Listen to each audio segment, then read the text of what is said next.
Hello, everybody, and welcome back to this week's episode of Reclaiming Me. I am so thrilled because I had the opportunity to sit down with a lovely lady, and her name is Sarah Edwards. Sarah is an artist who transformed a lifetime of panic attacks and OCD into a mission to help others find creative clarity.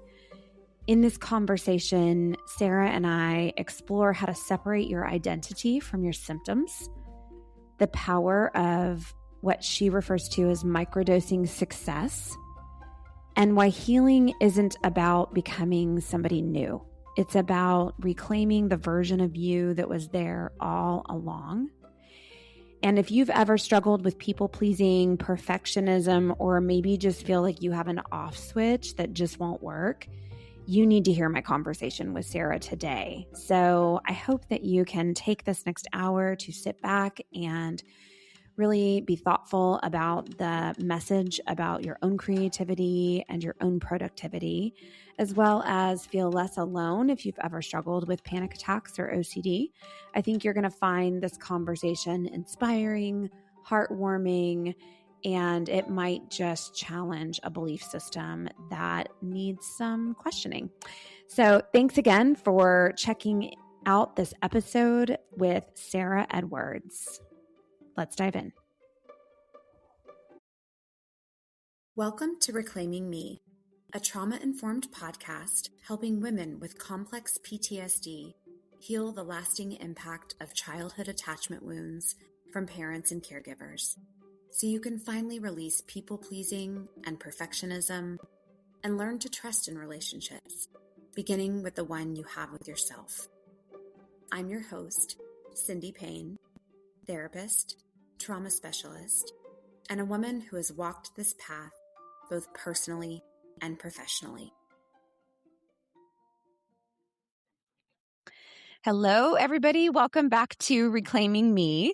And if you've been here for a while, you know that this space is all about healing from survival patterns like people-pleasing, perfectionism, and living in a constant state of pressure or overthinking, and slowly learning how to come back to yourself.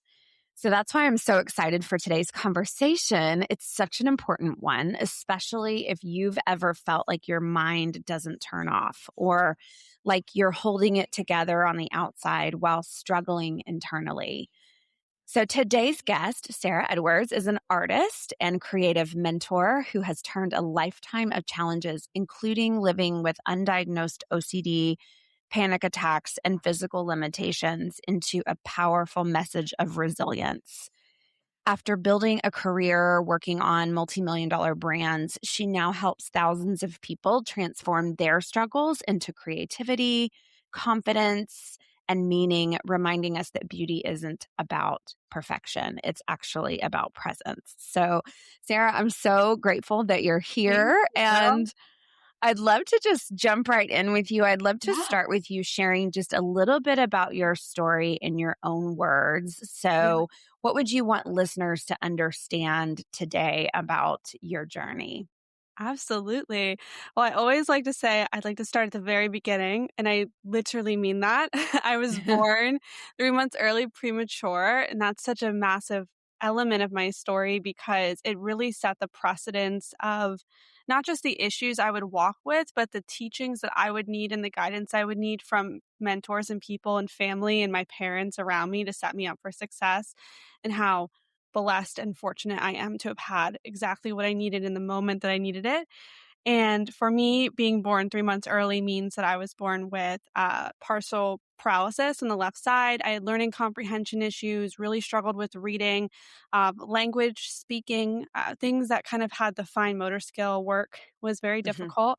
So you can imagine going through the elementary years, which are really important parts of, I guess, social development, but also just emotional belonging.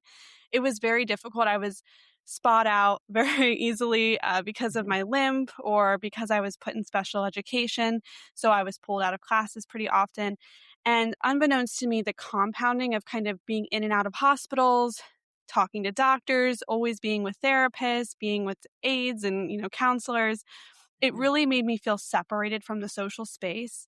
And I started to develop extreme anxiety, which also is very common with premature babies. They're starting to link Mhm. that back to, body related elements that happen in those early few months, actually. So I Yeah. started having panic attacks at school and just a compounding of issues that I believe eventually triggered into more of an OCD like mentality that we were not aware of until I was 21 years old.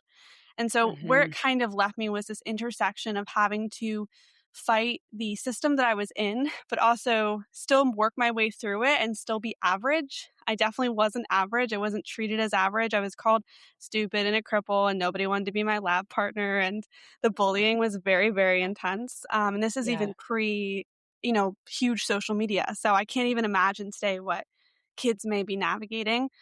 And Mhm. the gift I was given, though, is that I had incredible mom in particular who had really a great response when doctors and teachers said, "Hey, keep your expectations low. She's not going to amount to much. She might graduate high school. If you're lucky, she'll have a normal job." And my mom's response was no. And it wasn't Mm. a no of applying pressure to me. It was a no of she's going to find another way forward. She's not going to have Mhm. to follow the system A to B. And that was the first time I saw what it looked like to be a self advocate and to really start to question everything. So, my whole journey, I like to tell people now, going through that experience, going through severe OCD episodes that really encapsulated around my 20s, is all about Mhm. questioning things and recognizing how much control we actually can bring back into our lives when we decide to go into education and look at the systems that we're in. And now I get to teach Yeah. that work all the time. So that's the fast version. There's a lot more to it, but I like to give a little bit of a spark notes version. Yeah, Spark Notes version. No, I appreciate that. Yeah. And in fact, you and I connected in our pre-interview call over the preemie experience. I'm a preemie mom, and Yeah.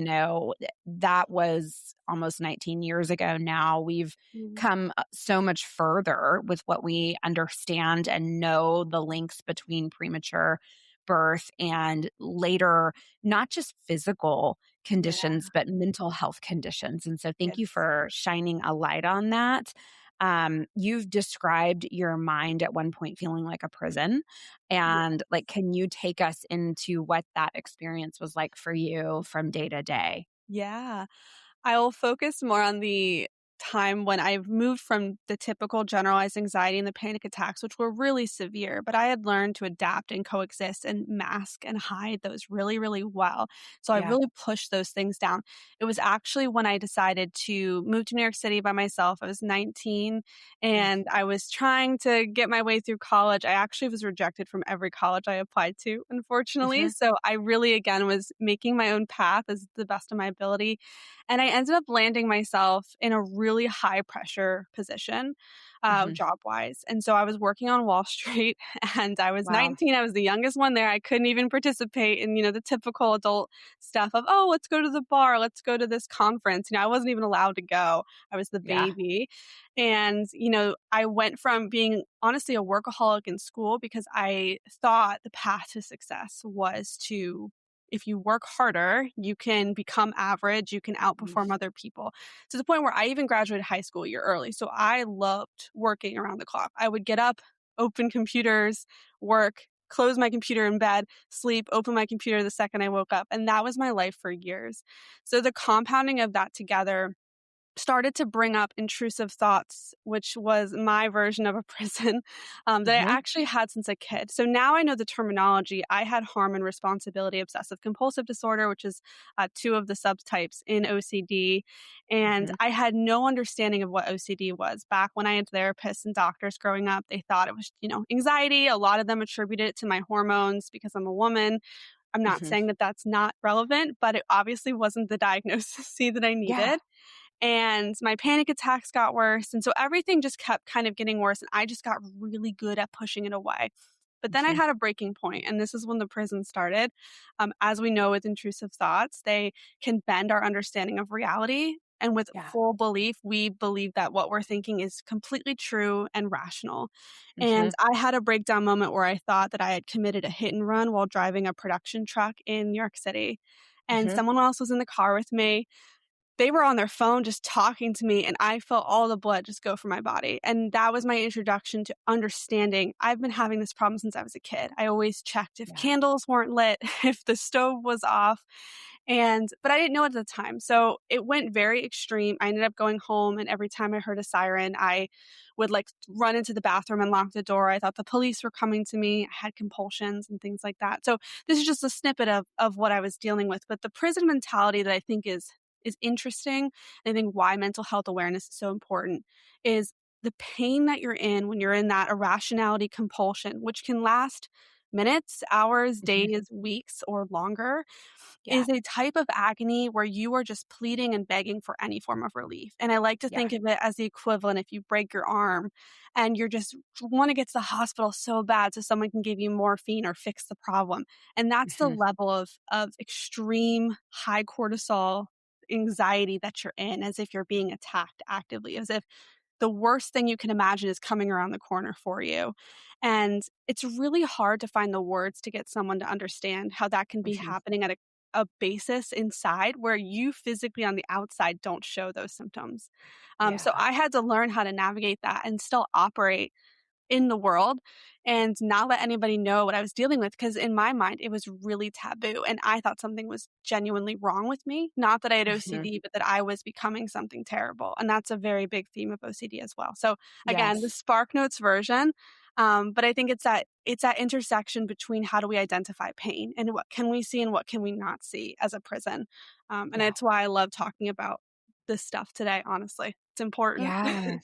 No, Yeah. and I really appreciate you being so vulnerable and honest when it comes to talking about the obsessions specifically and the compulsions because, with OCD, I think as a clinician, I hear a lot of people throw the term around a lot, kind of almost like, oh, that's my OCD kicking up, or Uh-huh. The that, stereotype ones. yeah, very Uh-huh. stereotypical. Or on the other end of the spectrum, it's I am in such deep shame about these intrusive thoughts that I'm having, and it scares me, and I don't know where they come from, and I don't know what to do in order to fix it. And Yes. so, thank you for normalizing it. And looking back now, is there something that you wish more people understood about the harm and responsibility subtype of OCD that often gets missed? Yes. So many things come to mind. I would say the first thing is I wish the term intrusive thoughts was taught in early education and health classes and Yeah. dialogue sooner, because Hmm. just the understanding of what that is, regardless of what subtype you have or even anxiety based condition, it can give you so much clarity on that it's part of the developing of the brain and that everybody has intrusive thoughts. And what sets OCD Yes. people apart is we go through that cycle. So I think that's the first thing. I think the Hmm. second thing is that because we all have these intrusive thoughts, whatever you're thinking, it could be the Hmm. most taboo thing that you couldn't even imagine that you think if I told somebody, I would be in trouble. That there's actually today, thankfully in society, there's a beautiful process. And there's actually so many good people out there who are going to Yeah. want to peel those layers back with you and help Hmm. you get to the real root of what's going on. I think we're so exposed to media and entertainment that we imagine worst case scenario when pursuing help. But I genuinely thought that if I went to a doctor or a Yeah. specialist or I went to the emergency room with these types of thoughts, that the Hmm. worst case would happen, which is prison, or Yeah. you get put into a straitjacket and dragged off into the mental hospital. And these Hmm. are visions of what we imagine, because there's so little understanding of what the mental health system is, and that there are amazing people out there who want to do this work with you and Yeah. partner with you. They're not trying to take over your life. They're trying to be beside you and heal you, because your condition in your brain is just as valuable and important and needs healing just as much Hmm. as the person who broke their arm. And that Yes. there is an equality there, and we're getting more towards that. So don't be afraid to go and share your taboo thoughts. There's probably a very scientifically backed reason, and that Yes. alone is going to give you so much peace. When I learned about how the nervous system and the intrusive thought cycle worked, wow. I mean, my OCD dropped Yeah. down significantly because I understood what was happening. And that is such a Yes. powerful thing we can give ourselves immediately. And it's amazing. I love it. Yeah. I could talk about it Yeah. all day. Oh yeah. I mean, it's fascinating, and yet we've been conditioned to feel afraid of it, right? And it's just like if I can just do something to get my head around this and to fix it, then I won't struggle with it. But also too, we have to look at how it works in tandem with the high levels of performance and Mhm. pleasing, that those are kind of two really common qualities that come along with OCD, right? Because Yes. I get on this thought loop and then I reinforce it by thinking, but I can't seem to get off of that hamster wheel, so to speak, and switch to a different track. Yes, And, exactly. you were talking about all of this OCD and how it was kind of coming full force. And you were successful professionally at the Mhm. time. And so I'm curious what that felt like to be functioning at the level on the outside that anyone would look and go, that's really amazing. You're 19, you're working on Wall Street, you're, up and coming. But on the inside, there's a lot of internal struggle going on. And what was that like for you Oh at my the goodness. time? At first, in the beginning, it's very exciting. And actually, a phenomenal doctor I worked with had this really cool hypothesis for me that from a mental functioning, I loved the high stimulation Hmm. because I needed it to feel certain emotions and to feel like I was being stressed and challenged and excited. Because when you're dealing with high anxiety and OCD since you're very, very little, it actually Yeah. takes quite a bit to stimulate you emotionally, for me at least, to feel joy, to Yeah. feel something. And so when I first got into that environment, it was really exciting and it really validated everything I was yearning for validation for, which now retrospectively was toxic validation. Back in Hmm. school, like I said, I worked really hard because I thought the numbers mattered. I thought the metrics mattered. I thought I had to prove myself. I thought I needed to get A's and be the top of the class so that people would stop looking at me like I am a freak or a cripple or whatever words that they used at the time. Yeah. And so when you get into that corporate environment, so everybody kind of has a little remembering here. We're trained in school so that we are perfect models, in my opinion, for Hmm. classic corporate America, at least from my perspective. And Yeah. so that is why we measure, look at performance, look at how we Mhm. perform against our peers, how we always need to be improving. Nothing's ever good Yeah. enough. There's always extra credit. There's always another grade level or element or layer. So when you move into corporate, you're already primed. And so if you had Yeah. any of this energy going in where you're looking for validation and proof of, no, but I can be successful. The reality was I was a girl who worked extraordinarily hard every lunch, early mornings, late nights since 4th grade, which people don't Mhm. believe me. I have receipts of this. Yeah. And, that was to prove myself. And so naturally, when you get rejected from every college you've ever applied to, and then you're looking for validation. So getting into that high functioning corporate performance, ladder climbing environment was like, oh, yeah, this is exactly, yeah, I made it. I did it. And then you fuel that with a paycheck where you are making $8 an hour as a teenager to you're Mhm. making almost six figures right out of the gate. It's a Suddenly the lot. world opens up of, Yeah. okay, this is what people are talking about. And what's really bad is like your foundation though is cracked because you're building Mhm. up on something that was never meant to be built on. And I had other compulsions develop from that. I became really addictive with spending. I maxed out credit cards because I was trying to fill the void of feeling not Yeah. good enough, not feeling pretty enough, not feeling old enough. So Yes. to everybody else, I'm wearing the expensive clothes and I'm carrying myself really well because you better believe I've learned to mask since I was a little kid. I've always Mhm. presented well, performed well. Why? Because I was in special education. I couldn't pronounce words. So you better Yeah. believe I mastered that skill. And I was like, I'm going to be the best in the room. So to everybody, it was great. And to Mhm. my Mhm. internal dialogue, to my body, I would go home at night in my little studio apartment with like the third night of takeout food alone in my bed for years. And it was like one Yeah. in the morning, I'd be working on my computer and then the cycle just repeats. And that's moving Mhm. through life. That's not living with it or in it. It's a very Yeah. big difference. So Yeah. it's Uh, interesting. It's different per person, I think. But yeah. yeah. No, I appreciate what you said just now. Like that's moving and I'm gonna botch it. That's not living it, right? Like you're not actually like living it. You're kind of walking this tightrope, so to speak, and it's a tightrope of certainty. It's Mhm, like, mhm, here's my reality. Here's what I'm experiencing, which is mhm. causing all this like disconnect and this like inner turmoil. But like I just need to stay on this tightrope where I know what's coming, that Yes. I can hold on to this certainty and predictability is kind of how Yeah. I was interpreting that just Yes, now. exactly. Yeah. It's and it becomes its own addiction because with at Mhm. least with obsessive compulsive disorder, the whole thing is fueled on seeking evidence and certainty with your intrusive thoughts and the compulsions that you have. And so anything that might not be necessarily directly linked to your obsessive compulsive disorder, it has Mhm. these outer layers to it where you're still looking to fill a void or pain or discomfort or a sense of insafety.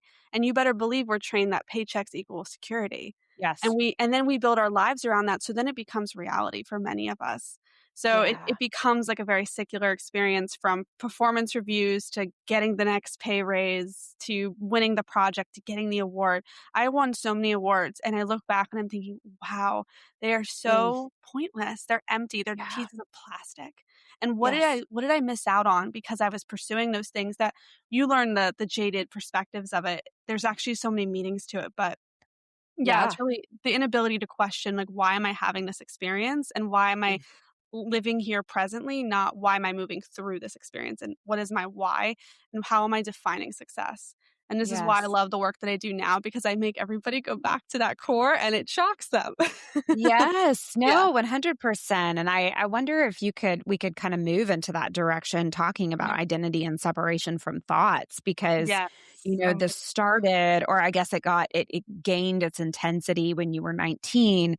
I'm wondering, in that story, in that particular part of the story, was there a moment where you began to separate from your thoughts, get some distance from it, and realize that they were not all you? Because that can be quite liberating for people who've lived with yes. OCD, and we don't even know it. We don't even know that it's a Yes. possibility. Exactly. Yeah. Yeah.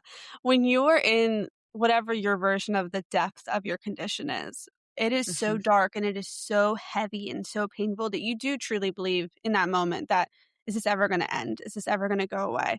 I was really Yeah. fortunate that I partnered with amazing specialists, from the OCD Foundation Board, and I was able to go on a pretty intensive treatment plan. After that work, I really believe, like I had mentioned earlier, that knowledge is power. So the more Mhm. I understood and looked at my condition from the lens of like a mechanical, like this is the blueprint, this is how it functions, this is what triggers it, this is how it's reactive, this is how it's fed. And I looked at it more of a machine. I actually very easily, in my case, was able to separate it from myself because I understood that there was a framework and that Yeah. framework gave me identity points. So I could start to recognize and identify, okay, that's an OCD thought. I know how to Mhm. handle this. I need to, in my case, I would say plead the fifth. That's something a lot of harm OCD people are taught Okay. treatment. The plead But the it's fifth.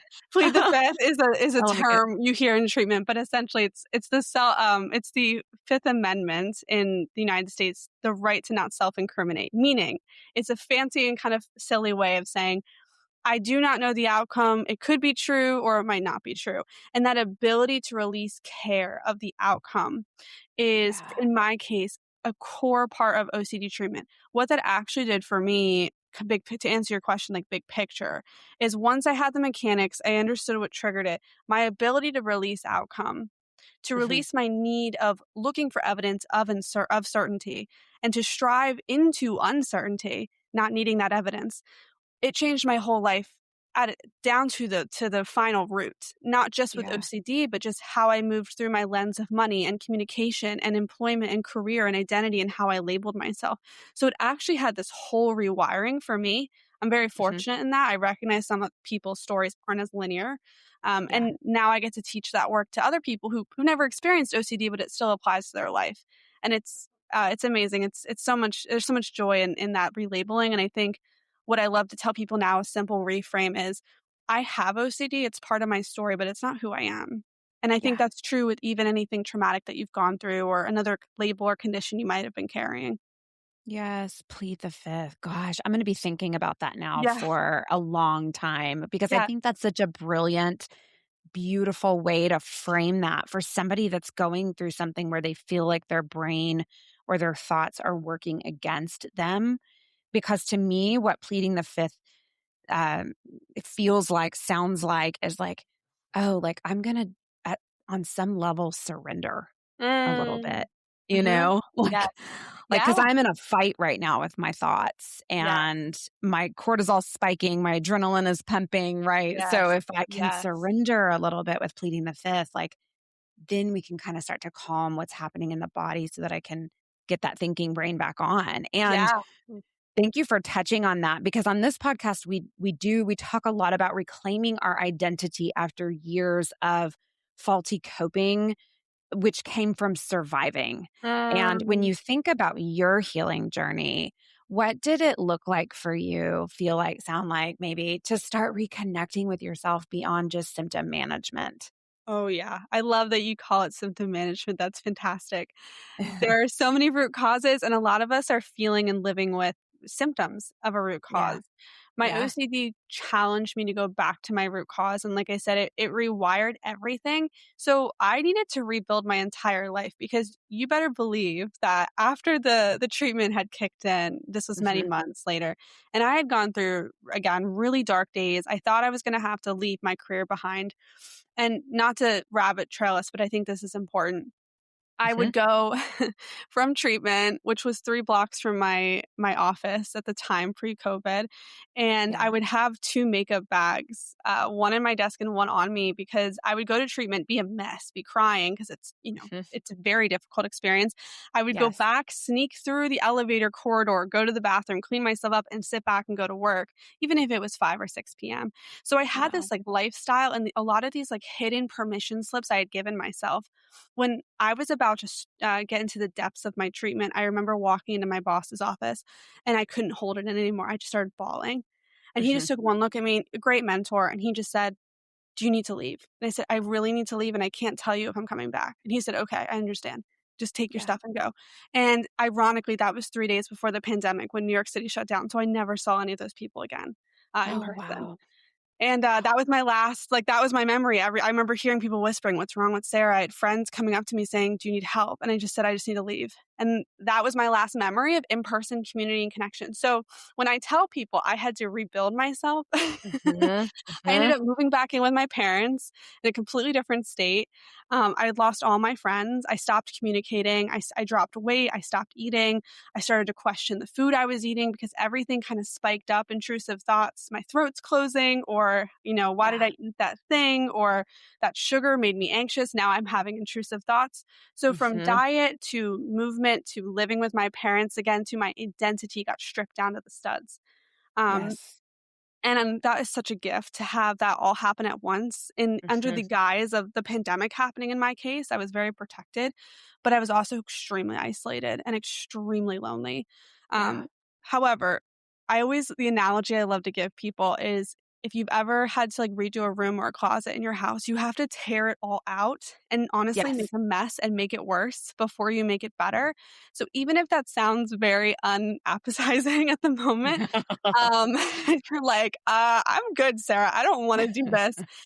Who you become on the other side because you give yourself the permission to release any of the scripts you had about yourself and rewrite them. Each Yeah. piece it's also so much fun. It's not just beautiful and freeing, but it can be so fun and it can actually allow you to reconnect with yourself and ask yourself questions like, how do I define success? And if I Yeah. lost my job or if I lost my paycheck, who am I as a person and what kind of change do I want to make in the world? And when I work with people, the thing we focus on the most is what transformations have you gone through and how can those transformations inform the work that you do next for other people, providing them transformation? And that Ooh. question, that container, I would encourage anybody to do, even if you're not looking to start a business or a new career. Um, just how you move through life with that framework Mhm. it's so freeing. You're not trying to do a title or a salary thing that society said to do.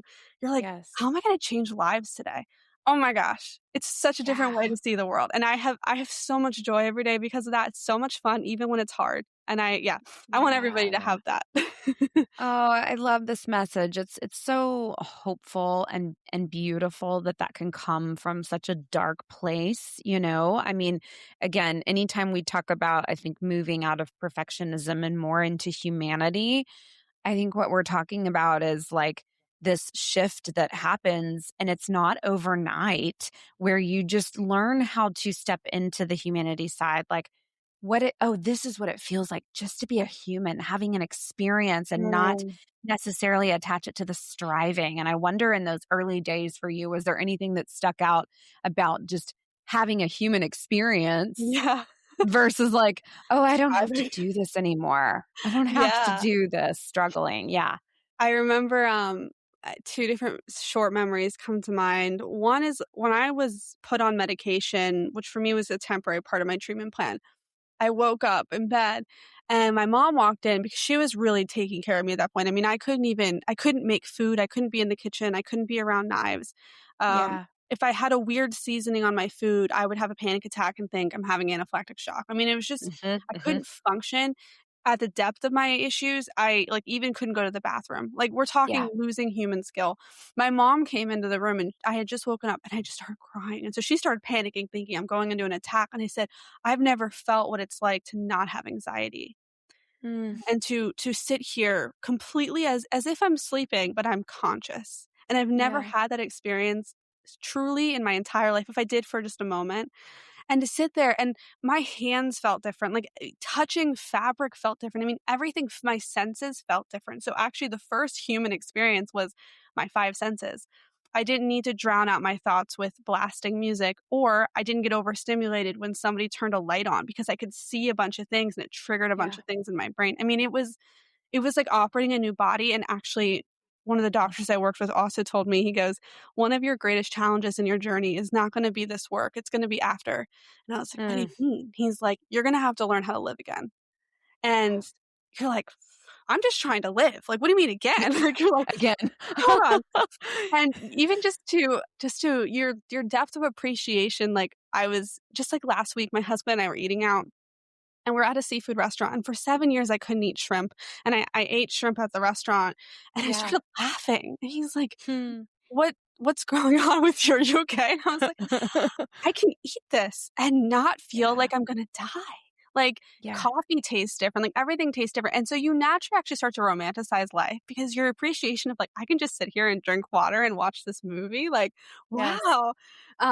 So just, like, for people listening who might be in their treatment journey or in the depths, like, through the depth you've gone through, when you go up your valley and you're back on top of the mountain, because you will get there, you're going to see things from a new set of eyes and a new lens, and a new perspective that some people are never going to experience in their life. Obviously, Yeah. if I could change not going through my situation or your situation, I would love Mhm. to wave a wand and do that. But at the same time, like the things I notice and things I see that somebody next to me does it, I'm like, wow, I kind of have a superpower now.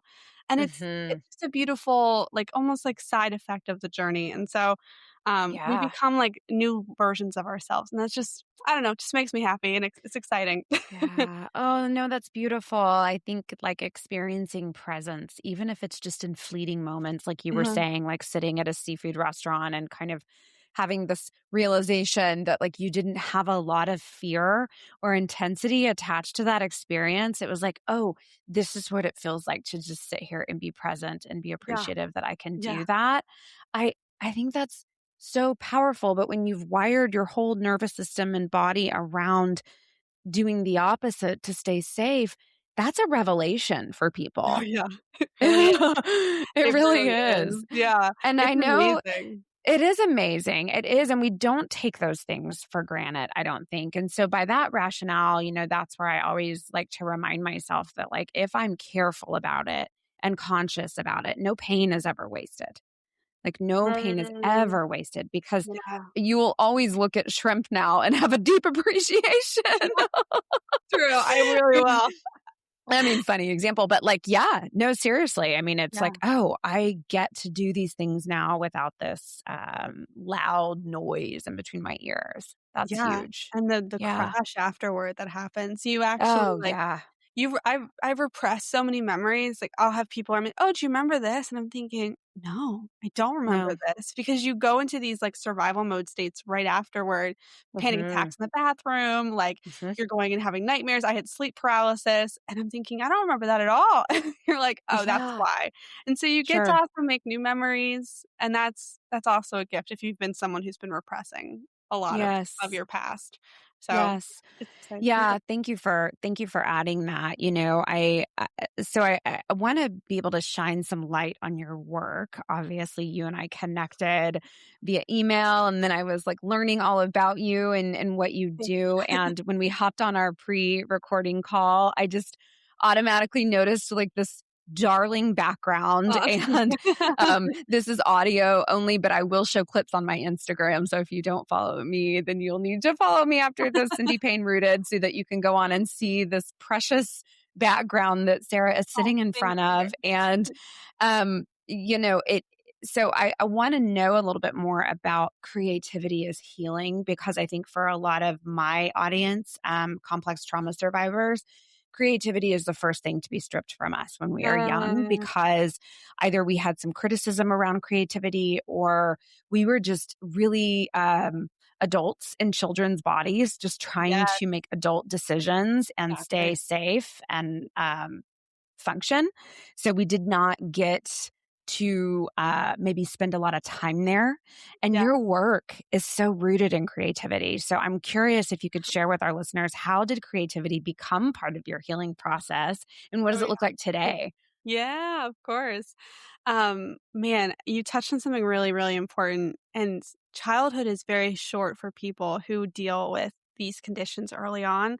Yeah. And one of the things I learned later post OCD treatment was I have to learn how to be a child, actually. And I have Mm-hmm. to learn how to play and to be okay with spending my time, which in survival mode, time is such an interesting distortion. Mm-hmm.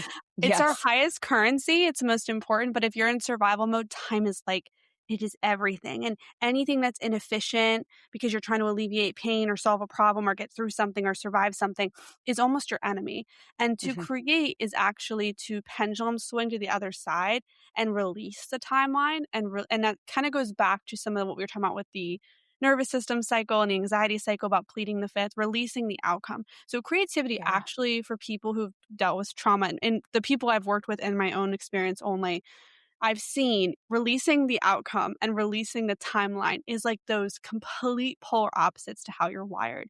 And so Yes. the thing I see is that people get actually frustrated right away when they try to be creative any capacity. And to me, I actually like to go back to the root. Creativity, in my opinion, is just the act of translating information. So whether Mm. you are someone who is really good at speaking or you're really good at making spreadsheets understandable or you're amazing at cooking dinner for your children, creativity is not just let's make this painting. If you're really fascinated by textile materials and painting and tools, that's a great method of using your hands and connecting off of our screens, which is a huge facet in and of itself. But Mm-hmm. to go all the way back, how do you translate information for other people through how you see the world? And this is why Yeah. focusing on transformations is important. So starting there is actually key. And then you get to kind of get excited about, well, if I have to learn how to be a kid again, what mediums are exciting? Do I want to be messy with oil paints? Do I want to be playful with crayons? Do I want to do graphic design in a computer? Because maybe that fascinates me with how my brain works. So Yeah. these are really great questions we can ask ourselves. And that's Mm-hmm. why I work with people who come from every aspect. I have fiber artists and surface pattern designers and sticker makers and like non-traditional creatives. Like it's all over the place and it's beautiful and it's fun and it's messy. And it's awesome. Yes. The Yes. work that I do is multimedia predominantly, but I am an art director still. So I do design work, but I started my own home line. And ironically, I Hmm. think this was intentional. I'm not sure though. When I set out to make a home line, a lot of it had to do with romanticizing space again and making my Yeah. space beautiful because with OCD, still to this day, I can no longer drive a vehicle. The Mm-hmm. level of intrusive thought and anxiety is very strong. So I haven't driven in 5 years. So I'm always home. So making home Yeah. beautiful was key. And then, ironically, with OCD, I couldn't use knives. So I thought, I'm going to make cutting boards because I want to prove to myself that that I can do that. And so it was kind of this weird journey of like, let me run towards all the things I used to be afraid of, down to even like what work I painted, which was food, which used to be an OCD trigger for me. And then even Yeah. working with oil paints was a challenge because you're working with all these chemicals. So obviously it triggered my OCD. So I was Yeah. trying to microdose evidence of my success through this new idea. And now my glass cutting boards they're like the best seller. They're the most popular, which is super ironic because I tell people, did you know I've thrown knives down a garbage chute before because I couldn't use them? Like it's like, and they don't believe me. They're like, what? um, Yeah. and I just want to prove to people that you can have more than a full circle journey. And that's what's really cool about creativity and pursuing this work. Once you go through the healing process and you've re-identified yourself and you've done that rewiring, now you can ask yourself, like, what's next? Like, where can I take all of this next? And that is, I think creativity opens our door in healing with that of, let me just play and see what I'm capable of. Because you're capable of so much stuff, especially when you're out of survival mode and you have a new Yes. vision. Oh my gosh, like people are so capable. I get to watch my girls have breakthroughs and like they're like, "Oh my gosh, I didn't know that I could do that." I'm like, "Of course you could. Like you're amazing." And yeah, it's amazing. I don't know. I'm Oh. so giddy about it. I love it. Yeah. No, I love the way that you framed that. That's so beautiful. I'm gonna have to get online now and check out your glass cutting boards because I'm just like so intrigued. I've looked at some of your other artwork and it's so very beautiful. And Oh, how cute. neat, and talk about reclaiming. I mean, that to me is like a definition in of itself, right? Like I took something that was scary for me and it really created problems and a barrier, but I'm going to reclaim it. I'm going to Yeah. redefine it, deconstruct why I feel this way and then kind of take the power back, so to Yeah, speak. yeah. It's That's really really important for cool. me to practice what I preach also. So now like I coach and I teach and I work with women. And so Mhm. I need to be doing what I'm telling them. I can't just be Yeah. telling them from lived experience. I want to be operating alongside them, which is why for me, I'm always very clear. I'm not a therapist or a medical professional, but I do bring Mhm. in some of the stuff I learned from OCD treatment, like the nervous system work, like the pleading the fifth, releasing the outcome. How are we microdosing evidence of our success? Because a lot of women come to me through not even recognizing the correlation of their trauma to why they're having creative blocks, to why they Mhm. can't scale up in business, accept money and wealth, be productive. I hear procrastination, I'm scattered, I don't know where to start.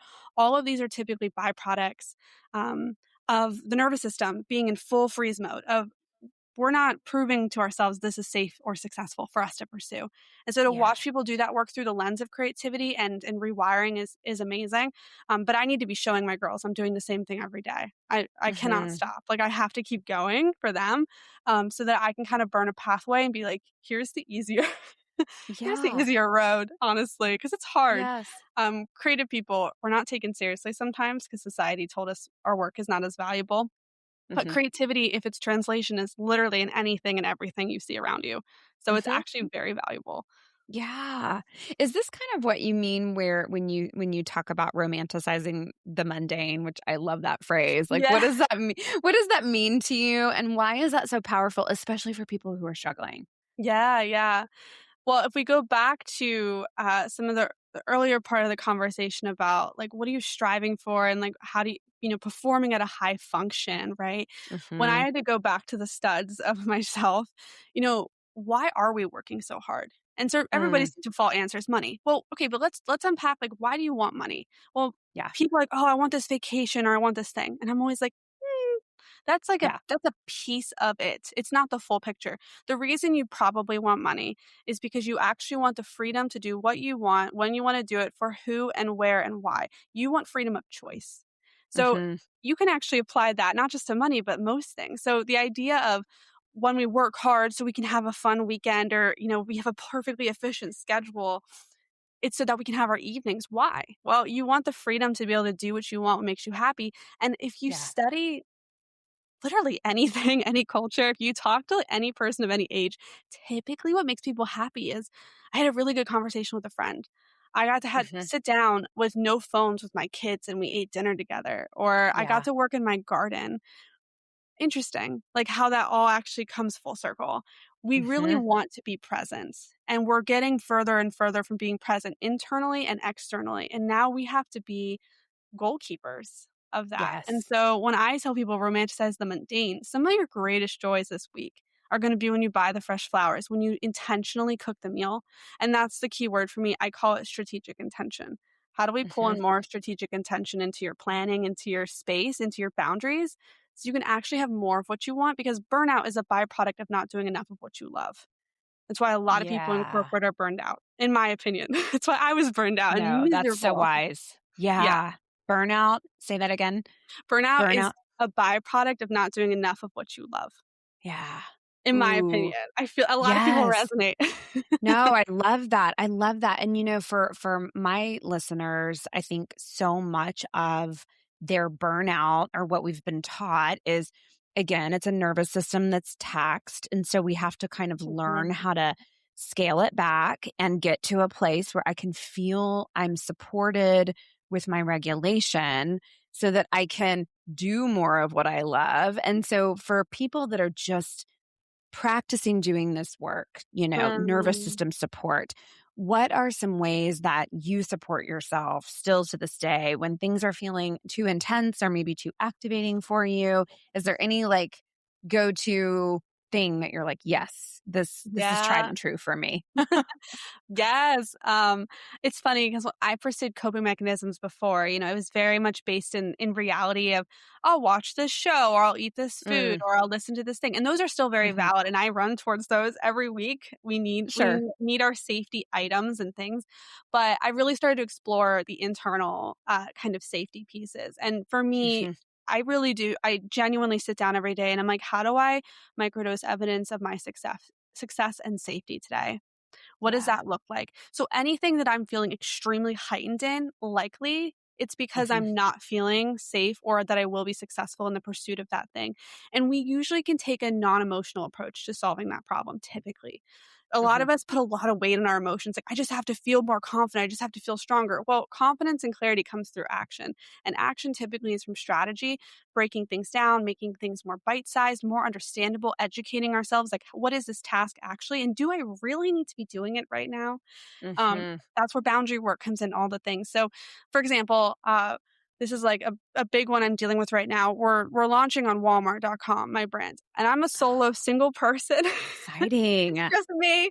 And I pitched myself last year and I shook hands with people at Walmart and it's been such an amazing journey. But man, can you believe like how out of my comfort zone that is? So I No recognize that kidding. this pursuit is amazing. Well, the reason I'm feeling all these feelings every day, like acid reflux in throat, Hmm. tossing at night, jaw clenched, is Hmm. because it's so out of my comfort zone. I'm lacking evidence of understanding and that I'm going to be successful in doing this. It's going to be worth my time and investment. Your nervous system's entire job is to keep you safe. Expending of your time equals, not to be morbid here, but it equals like a form of dying, right? When you're Yeah. pushing out life and time from your body. So when you know those things, you're like, okay, now I have all the pieces. How do I put them back together? So every day for me, having a really clear workflow with Hmm. boundaries. And these are the 5 things I'm doing today. I know why I'm doing them. They're pointing towards these things. In these objects, I'm going to be safe. And I'm also mixing them in with the mundane, happy things. Grocery Yeah. shopping, it can be fun. Cooking a meal, it can be great, especially when before you couldn't cook a meal. You're like, Yeah. I love cooking. So, yeah, mixing those things in together is key. And I think taking a non emotional lens to stuff is also just as important.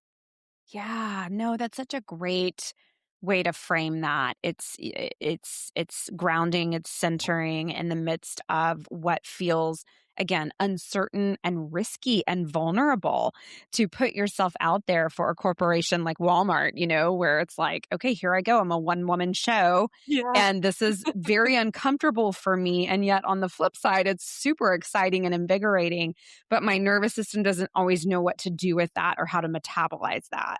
Yes. So, This is and like freaking out.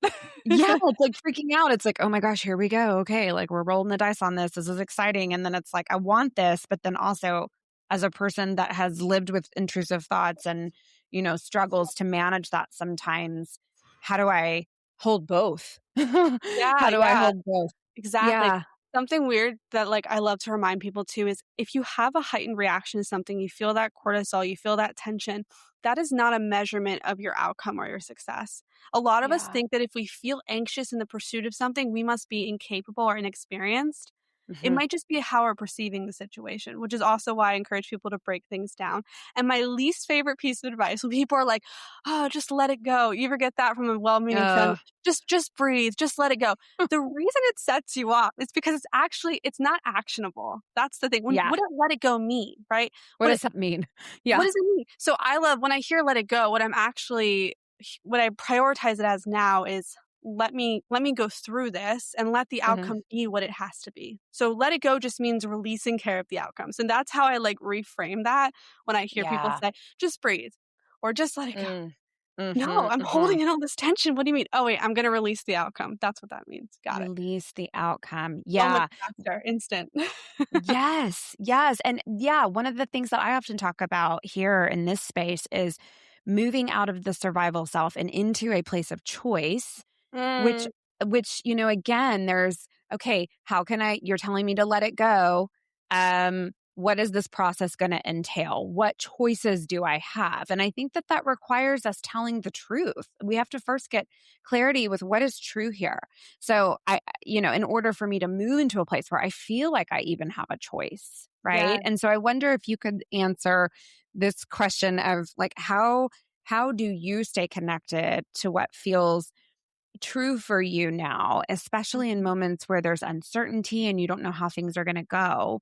What keeps you Yeah. connected to your truth? Yeah. I think I always go back to what I said earlier about, like, what transformations do I wanna provide people today?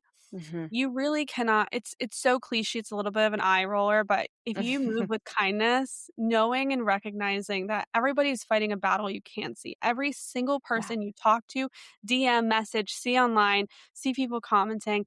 And so if we're moving with kindness and with the intentionality of making positive change to the best of our ability, and there's days when I need to be poured into and I can't pour into other people. Yeah.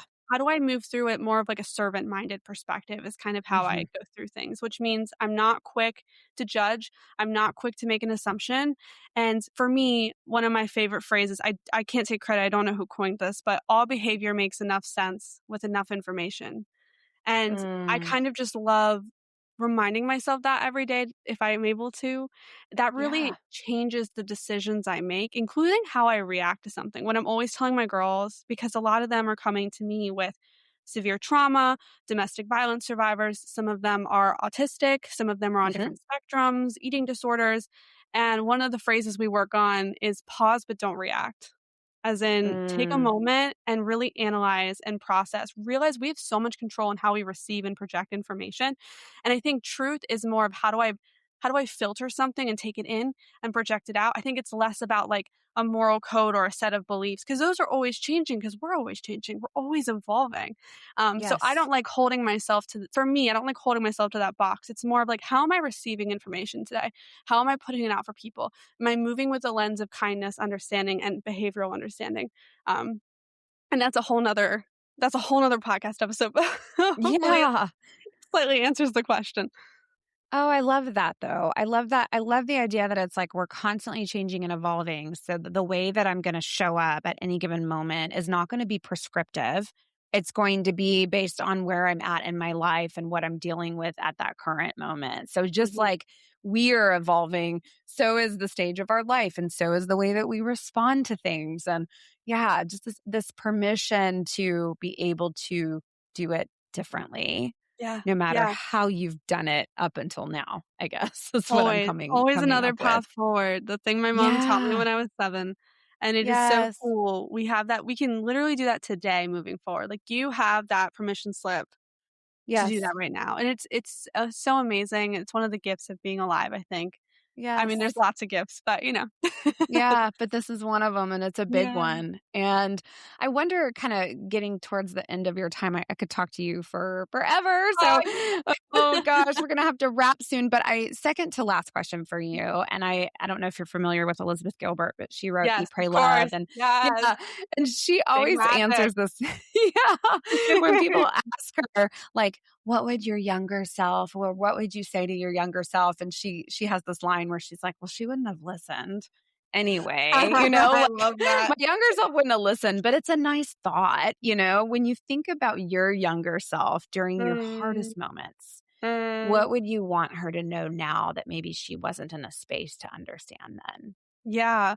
A slight anecdote, I'll be fast. When I Yeah. was in special education, moving through those early years, I was really, really fortunate. There were 1 or 2 teachers that identified something in me that I did not see and other people did not see in me. And it was my ability to kind of be a bridge communicator. So between kids Mm, who were dealing with extreme disability versus the highly average, if we will, Yeah. children, they would Hmm. pull me out to be kind of like a mediator and to teach those kids because I was kind of in the middle. I wasn't Yeah. fully on one end of the spectrum, but I wasn't average either. So I ended up being like this teacher, school assistant since literally like second grade. And I Yeah. carried that role all the way until I graduated. And so if I could go back to her, like right after she got out of one of her, her sessions, if you Hmm. will, Hmm. it would be, your limitations are going to become your superpower.